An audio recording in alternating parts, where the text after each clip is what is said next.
Standing outside the Ibex, what'd you call it? Ibex Little Horn? Yep, Ibex Little Horn 10LHG. There's so much stuff going on with this very little RV. Holy moly. I had no idea. This is the first time I've seen it. This is awesome. I've closed some things up so we can show them. If you're looking at it, you can tell right now there's a tent on top of the thing. We'll get to that. This is cool. Yeah. This is cool. Absolutely. So how's it run? What's it run off of?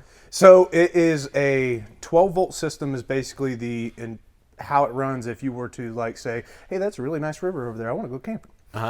But of course it does hook in as a 30-amp camper. Of course that is your main sleeping area, holds 500 pounds, I believe, up there. This is your big awning here. It is a manual awning. Starts basically here, runs all the way to the back side of the camper, comes out about 10 feet. We don't have enough room to play to get it out, so.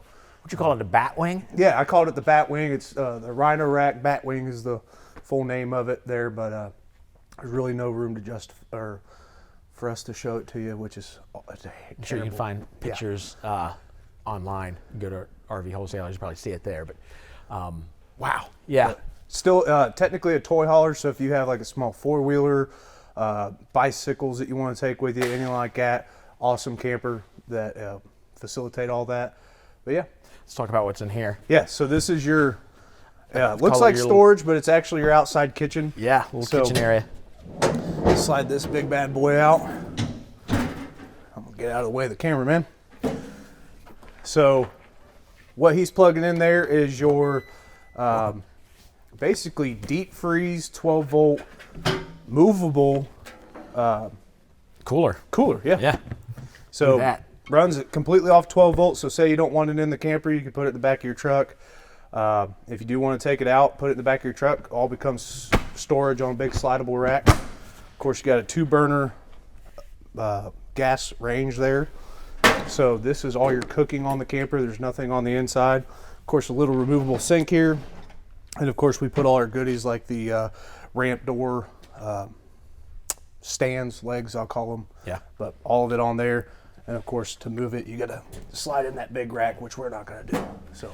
And then right here, you got some more storage, like almost like a spice rack. Yep, there's your spice rack and everything. Of course, all this is on magnetic holds. So this opens up. We've got a table that goes in. Yeah, little table. You got this kind of stuff here that you can set up on there. Yep. So you got a little countertop space, and again, like I said, your spice rack if you want to. You're cooking out here, or you can put whatever you want in there. It's totally up to you. It's your RV. And if you don't like this bright white light, it also has, if I can find the switch. Nope, not that one. There it is. I stared at the light too long. Oh yeah, that's nice orange light. Much nicer to look at than the. If I go like this, I see little lights. I stared at it too long.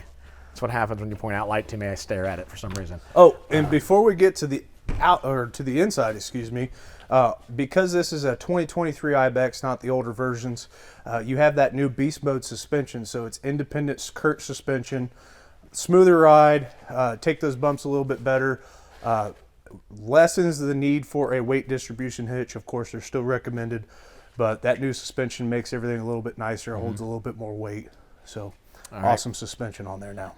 Rick is asking how big of a vehicle do you need to pull this and tow this thing?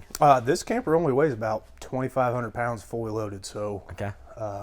You can pull it with even the Jeep Wranglers. Those have a notoriously light tow rating, so you can pull it with one of those. Okay, awesome. And if you have your questions, make sure you get hold of us. We'll ask them live here, or we've got plenty of people watching the chat, so keep asking your questions. We want to answer everything you have. Let's look inside then while we're here. Yeah, absolutely. And then we'll go to the other side and show how you get into the main sleeping area. Like I said, it's basically a little toy hauler. Yep. So you have, of course, 2 entrances here for people. No really any steps, but it only really comes up to my upper thigh. So you basically just climb in. Nice little cushions that come with everything. 12-volt TV, of course, with all Ibexes. So nice and easy to use. Just runs off your battery. You spin those chairs around, send them to the back here, and face the TV. Yeah, they're not bolted in at all, so they're basically just move around. If you move your TV here, you'll see all the nice storage back there. Of course, tire pressuring monitoring systems hidden back there. Your Beats by Dre, little pill speaker that comes with it. Of course, plenty of storage on each side there. And of course, it's an Ibex, so it'll come with a nice little safe bolted down inside the camper. Nice little refrigerator, or not refrigerator. It'll basically turn into a refrigerator with this size of a camper, but air conditioner on top of the camper, so it turns this nice little area into a basic ice box. So let's look at this ramp here. Yeah. You mentioned the ramp. First of all, the screen here, if you want to leave this open after you get your vehicle out and you want to hang out in there, you need a breeze coming through there, you got the screen to keep out critters. But the ramp, you mentioned, because if this comes down here, we had this down, and that's, as of now, that's a pretty steep that's angle. a steep ramp. Yeah. So there's 2 legs, and I'll see if I can grab them here. Entertain them while I'm gone. Okay. So what's going to happen with these legs that he's grabbing, we have underneath here, the legs would go in here. This is what I'm hearing. I'm acting like I know what I'm talking about. I'm learning as you. Oh, is this for me to? So okay. Basically,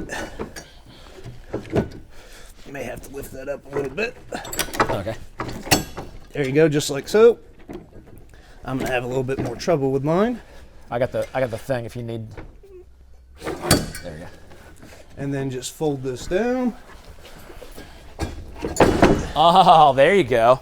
A little bit less of a steep angle now. Get that 4-wheeler right in the back. Okay. Nice and easy. Yeah, it's great. That does look a lot better than the, the steepness that they had a second ago.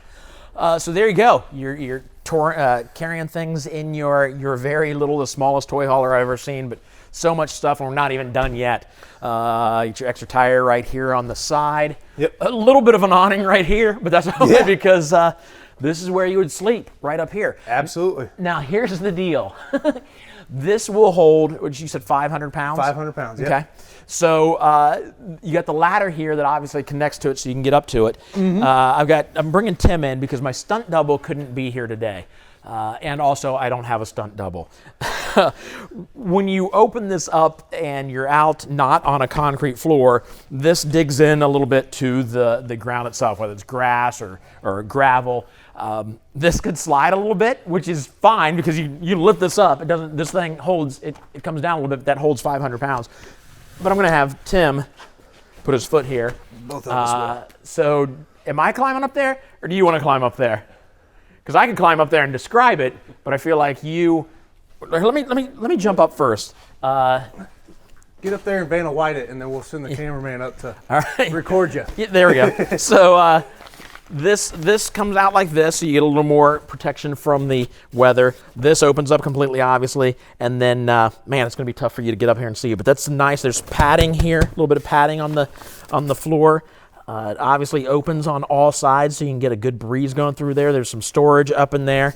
And then you got some of the hardware is here to make sure this is all completely safe. All the stakes and stuff that would make it go into not concrete. Yeah, but with a vehicle or an RV this small, did you ever consider or think that, hey, I might have a second floor on this thing? So there you go. Is it dark in there? Can you see? I got plenty of light. Plenty of light. Can you imagine yourself up there? I bet you can. So I would say, like if I get up there, I would sleep with my head at that far end. My feet would be at this end. Jeez. See, that slides. Yeah, that slides a little bit without that, but it's safe. It's like I said, you don't need the ladder. It's safe up there, but it still kind of freaks you out when you stand underneath it. And this ladder is secured. It's nice and bolted to everything, and this is actually how you fold this. So there's hinges here that will fold this all the way against the camper, and that's how it travels. It has a nice cover and everything. So don't let it scare you. They've thought about this. It's engineered. It's nice and safe and insured. It's just that without any kind of grass or stakes or anything, because we can't stake our concrete, it slides a little bit on this concrete. So don't let it scare you. It's just. I love it. It's like a transformer. Yeah. It's like a stinking transformer. It goes from a little teeny trailer to a very big livable RV. Yep, it goes from basically just a cargo hauler to a nice outdoor camper that you can haul with basically almost any vehicle. Yeah, love it. If you want to get yourself in one of these, you got to get hold of us. We would love to put you in one. Again, if you want more information, you can go to rvwholesalers.com or call us, and we'd love to talk to you about this. Yeah, let's make it happen.